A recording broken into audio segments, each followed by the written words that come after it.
Assalamualaikum warahmatullahi wabarakatuh. Halo teman-teman semuanya, jumpa kembali dengan saya di channel HBTH Official. Baik rekan-rekan semuanya, pada kesempatan kali ini kembali saya akan membahas soal-soal tes P3K tahun 2021. Baik teman-teman, untuk kesempatan ini di sini sudah ada beberapa soal yang mana soal-soal ini sudah dirangkum dari kompetensi manajerial, kemudian kompetensi teknis, kompetensi sosiokultural, dan wawancara. Dan semoga soal-soal ini berguna untuk teman-teman semuanya, dan semoga kita semua diberikan kemudahan dan kelancaran nantinya. Baik teman-teman, tanpa panjang kata lagi, kita akan lanjut kupas tuntas semua soal-soal yang berhubungan dengan tes P3K pada tahun ini teman-teman. Baik, kita langsung saja teman-teman. Di sini bagi saya teman-teman soal-soalnya untuk kita bisa pelajari teman-teman. Yang pertama kita akan membahas mengenai soal kompetensi teknis teman-teman. Kita akan bahas semuanya ya teman-teman satu persatu soal-soal yang ada di sini. Semoga ini bisa membantu teman-teman dan juga saya sendiri tentunya. Yuk kita langsung saja pada pembahasan soalnya. Baik, soal yang pertama di kompetensi teknis, yaitu media pembelajaran yang cocok untuk menjelaskan materi tentang Ken Arok dan Ken Dedes adalah, dan jawabannya di sini adalah D teman-teman, yaitu video kisah Ken Arok dan Ken Dedes. Nah ini untuk jawabannya ya teman-teman. Saya tidak membacakan satu persatu dari pilihan gandanya, saya akan langsung membacakan jawabannya saja ya teman-teman. Tapi bagi teman-teman yang ingin memperjelas soal ini, teman-teman bisa pause dulu ya teman-teman. Dan kemudian jika ada jawaban ataupun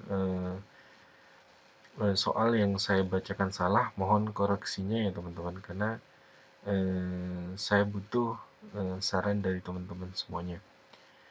Baik, lanjut pada soal nomor 2, yaitu pemberian umpan balik jika siswa heterogen adalah, jawabannya itu adalah A, yaitu representative feedback. Nah ini untuk jawabannya ya teman-teman. Kemudian kita lanjut pada soal nomor 3. Pemberian umpan balik kepada peserta didik penting dilakukan meningkatkan keberhasilan, memperbaiki kesalahan, membantu untuk mengungkap kesalahpahaman, serta menyarankan perbaikan tertentu. Jenis umpan balik ketika siswa homogen adalah, dan jawabannya itu adalah B, yaitu cumulative feedback. Lanjut pada soal nomor 4. Pengamatan pertumbuhan pohon singkong merupakan penilaian, yaitu D, proyek teman-teman. Lanjut pada soal nomor 5. Menyanyikan lagu Indonesia Raya merupakan penilaian. Nah, itu penilaiannya adalah praktik teman-teman. Masuk di penilaian praktik. Jika saya terlalu cepat, mohon di pause saja ya teman-teman untuk soalnya. Kita lanjut pada soal nomor 6. Membuat anyaman merupakan penilaian B teman-teman, produk. Kemudian lanjut pada soal nomor 7. Siswa membuat laporan hasil pengamatan proses fotosintesis termasuk penilaian. Nah ini untuk fotosintesis berarti masuk di B, termasuk produk teman-teman. Lanjut pada soal nomor 8. Siswa menyajikan laporan hasil pengamatan proses fotosintesis termasuk penilaian. Nah ini berkaitan dengan penyajian laporan hasil pengamatan teman-teman, berarti yaitu E, praktik. Lanjut pada soal nomor 9. Siswa diminta mengamati proses fotosintesis termasuk penilaian. Nah, penilaiannya itu masuk di penilaian D, teman-teman, yaitu penilaian proyek. Lanjut pada soal nomor 10. Dalam pembelajaran di kelas Anda terdapat dua siswa Anda yang berkebutuhan khusus. Pembelajaran apa yang tepat dilakukan dalam menghadapi kondisi ini? A. Menyuruh anak itu mengerjakan soal ke depan dan membimbingnya. B. Membagi kelompok diskusi. C. Melakukan pembimbingan di tempat duduk mereka. D. Mengelompokkan dengan siswa pintar agar bisa ikut rimbas. E. Memisahkan kedua siswa dengan siswa normal lainnya dengan perlakuan berbeda. Dan jawabannya itu adalah C, teman-teman, yaitu melakukan pembimbingan di tempat duduk mereka. Jika di dalam kelas itu ada siswa berkebutuhan khusus, teman-teman. Kita lanjut pada soal nomor 11. Jika ingin membangkitkan rasa ingin tahu dan gemar membaca, maka cara efektif yang akan Anda lakukan adalah A. Diajak ke perpus rutin dan membuat mading poster. B. Diajak ke laboratorium sains dan mencari literatur tentang sains. C. Kegiatan membaca rutin setiap pagi sebelum masuk ruangan dan membuat majalah dinding. D. Memajang hasil karya puisi siswa. Dan E. Lomba menulis naskah drama. Dan jawabannya itu adalah B, yaitu diajak ke laboratorium sains dan mencari literatur tentang sains. Lanjut pada soal nomor 12. Penilaian harus mampu menelusuri dan melacak kemampuan siswa sesuai dengan rencana pembelajaran yang telah ditetapkan. Ini prinsip penilaian sebagai. Nah, jawabannya adalah keeping track, yaitu yang A, teman-teman. Kemudian kita lanjut pada soal nomor 13. Penilaian harus mampu mengecek ketercapaian kemampuan peserta didik dalam proses pembelajaran. Ini adalah prinsip penilaian otentik sebagai. Nah, ini jawabannya adalah B, yaitu checking up. Kemudian kita lanjut pada soal nomor 14. Guru menguasai bidang keilmuan lain yang menunjang proses pembelajaran adalah kompetensi, yaitu kompetensi A, yaitu pedagogik. Soal nomor 15. Dalam mengawali pembelajaran, Pak Mamas Nandar menyampaikan suatu permasalahan guna menggugah dan menimbulkan kepenasaran para siswanya. Langkah tersebut bertujuan untuk mendorong para siswa agar mau A. Mengembangkan kekreativitasnya. Langkah yang dilakukan Pak Mamas Nandar itu merupakan bagian dari model pembelajaran. A. Portofolio. B. Scientific. C. Penemuan discovery learning. D. Authentic. E. Contextual teaching and learning. Dan jawabannya adalah C, yaitu penemuan discovery learning. Kemudian kita lanjut pada soal nomor 16.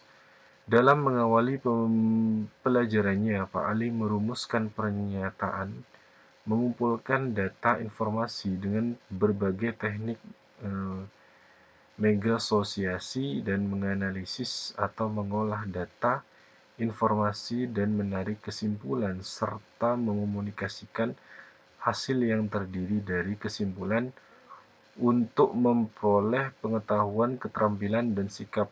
Langkah yang dilakukan Pak Ali itu merupakan bagian dari model pembelajaran B, yaitu scientific, teman-teman.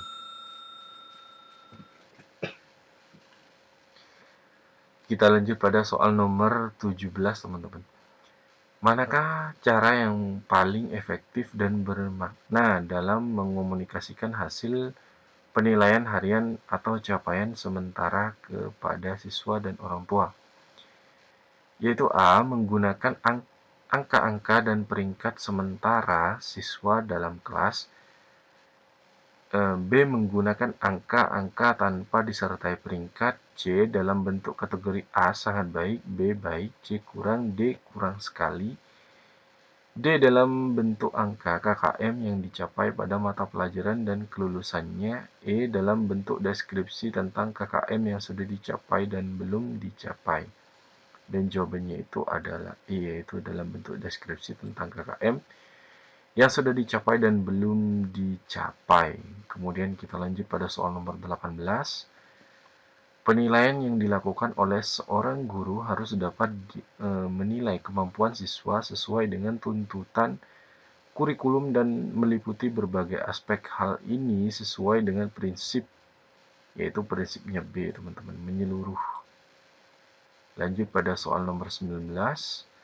Salah satu indikator yang dapat menunjukkan kualitas butir tes uraian yang baik adalah A. Menuntut jawaban merupakan ungkapan pendapat siswa, dan ini jawabannya ya teman-teman. Lanjut pada soal nomor 20.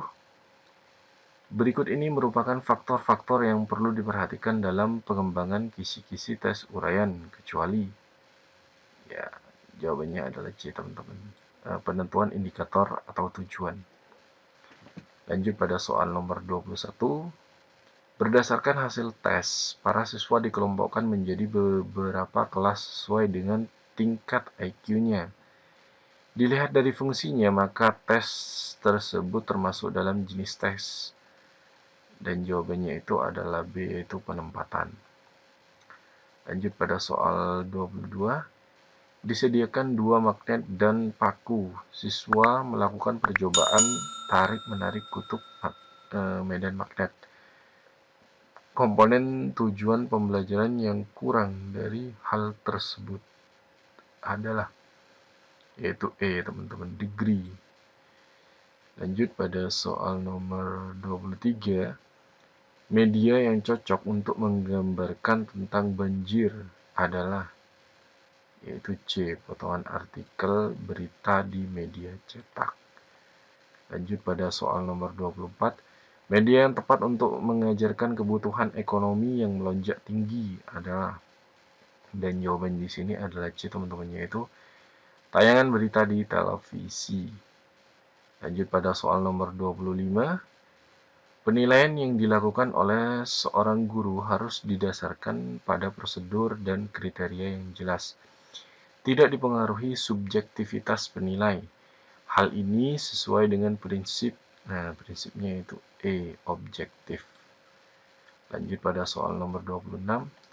Pak Liman adalah seorang guru olahraga pagi. Ini dia akan mengadakan penilaian praktik berenang. Prinsip penilaian yang dilakukan adalah A, teman-teman, yaitu sahih. Lanjut pada soal nomor 27. Bu Linda adalah seorang guru seni. Hari ini dia ingin menilai kemampuan siswa dalam membuat lukisan. Selain hasil lukisan siswa yang dinilai, teknik dalam menggambar, cara menggunakan alat dan perlengkapan, dan juga sikap siswa dalam menghargai karya temannya juga menjadi acuan dalam penilaian. Dalam hal ini, Bu Linda telah menerapkan prinsipnya adalah C, yaitu menyeluruh, teman-teman. Mohon maaf jika terlalu cepat, teman-teman. Teman-teman bisa mempause untuk video ini, teman-teman. Mempause-nya agar teman-teman bisa membaca kembali soal ini untuk bisa dicerna dengan baik, teman-teman.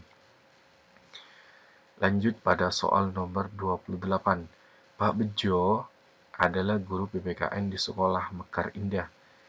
Dia tinggal di desa Mangun Harjo. Siska adalah tetangga dari Pak Bejo.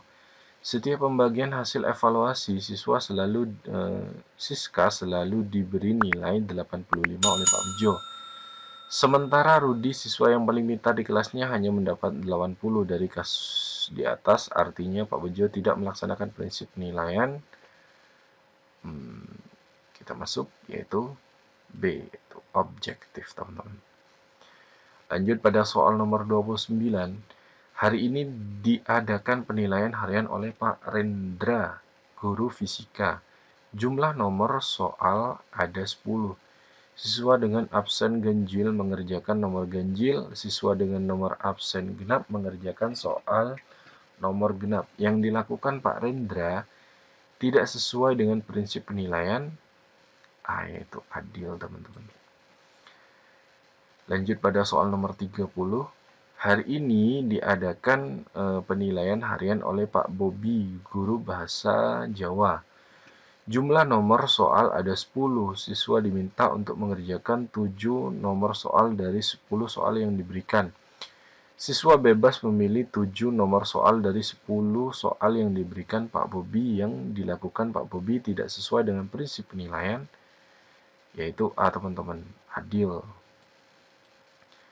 Kita lanjut pada soal nomor 31.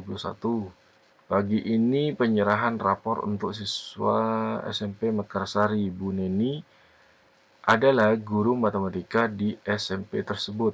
Saat sehabis pembagian rapor, tiba-tiba Bu Neni didatangi oleh orang tua murid sambil marah-marah dan menggerutu karena nilai anaknya jelek. Padahal menurutnya anaknya adalah siswa yang pintar. Bu Neni kemudian menjelaskan teknik prosedur dan hasil pengolahan nilainya dari nilai harian PTS dan PAS serta nilai sikap siswa dengan buku catatan penilaian yang lengkap.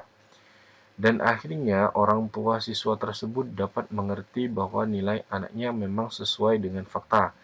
Dengan demikian, Bu Neni telah melaksanakan prinsip penilaian, yaitu teman-teman, akuntabel. Lanjut pada soal nomor 32. Dalam setiap kali penilaian, Pak Joko selalu membuat rubrik penilaian yang berisi kriteria penilaian yang mencerminkan kompetensi yang akan dinilai. Hal ini sesuai dengan prinsip penilaian, yaitu B, beracuan kriteria. Lanjut pada soal nomor 33. Dalam setiap pembelajaran, Pak Chandra selalu mengadakan penilaian untuk melihat daya serap siswa terhadap materi yang telah diberikan dalam setiap pembelajaran. Dan jawabannya itu adalah terpadu, teman-teman. Kunci jawabannya. Lanjut pada soal nomor 34. Pada awal semester, Pak Budi sebagai guru IPA selalu menjelaskan penilaian yang akan dilaksanakan selama 1 semester dan menentukan nilai akhir IPA yang akan dijadikan dasar untuk pemberian nilai raport. Hal ini artinya Pak Budi telah menerapkan prinsip penilaian B, teman-teman, terbuka. Lanjut pada soal nomor 35. Perhatikan butir soal uraian berikut. Sebutkan 3 buah sungai di Provinsi Jawa Barat yang bermuara di Laut Jawa. Butir soal tersebut adalah C, teman-teman, yaitu jelek karena hanya mengukur tinggi berpikir rendah dan ranah ingatan. Lanjut pada soal nomor 36. Dari banyak definisi atau batasan yang dikemukakan oleh para ahli, namun esensi dari pengertian penilaian portofolio adalah A. Kumpulan hasil karya siswa, B. Rekaman hasil karya siswa, C. Rangkaian hasil karya siswa, D. Kumpulan nilai siswa, dan E. Kumpulan siswa. Dan jawabannya adalah A, yaitu kumpulan hasil karya siswa. Kemudian kita lanjut pada soal nomor 37. Untuk mencegah terjadinya jawaban siswa yang sangat beragam, jenis tes uraian yang paling tepat digunakan adalah B, teman-teman, yaitu tes uraian terbatas. Kemudian lanjut pada soal nomor 38. Dengan melihat hasil pretest, seorang guru dapat mengetahui bahwa 3 dari 8 soal yang diberikan mampu dijawab hampir seluruh siswa dengan benar. Jika Anda sebagai guru, manfaat apa yang dapat dipetik dari informasi tadi? Dan jawabannya itu adalah C, teman-teman, yaitu materi yang telah dikuasai siswa tidak perlu diajarkan lagi pada proses kegiatan belajar mengajar. Lanjut pada soal nomor 39. Dalam rangka menilai tingkat keberhasilan pembelajaran, maka perlu dilakukan penilaian dalam bentuk tes, di mana penilaian dikenal dengan istilah tes formatif dan tes sumatif. Perbedaannya adalah C, teman-teman, yaitu cakupan materi dan waktu pelaksanaan. Kemudian kita lanjut pada soal nomor 40. Seorang peserta didik memprotes skor yang diperoleh pada soal nomor 4 dalam ulangan yang telah dilaksanakan. Menurut siswa tersebut, seharusnya mendapatkan skor 5, akan tetapi guru memberikan skor 3. Guru tersebut menjelaskan pembobotan nilai pada soal tersebut dengan menjelaskan kriteria penskoran yang terdiri dari 0, 1, 2, 3, 4, 5. Peserta didik pun mengerti dan menerima skor tersebut. Prinsip penilaian yang diterapkan guru adalah teman-teman, yaitu terbuka. Baik teman-teman, itu dia untuk pembahasan tes kompetensi teknis ya teman-teman. Untuk selanjutnya saya akan membahas yaitu kompetensi manajerial teman-teman, yaitu saya akan membahas di video selanjutnya ini teman-teman, di part 2 nya teman-teman. Untuk video pembahasan kompetensi teknis ini sekian dulu ya teman-teman. Sampai jumpa kembali di video selanjutnya di part 2 nya teman-teman. Dan bagi teman-teman yang masih belum subscribe, disilakan subscribe dulu ya teman-teman, agar tidak ketinggalan setiap saya update informasi dan pembahasan soal-soal terbaru di channel ini. Baik teman-teman, itu saja dari saya. Kurang lebihnya saya mohon maaf. Akhir kata, wassalamualaikum warahmatullahi wabarakatuh.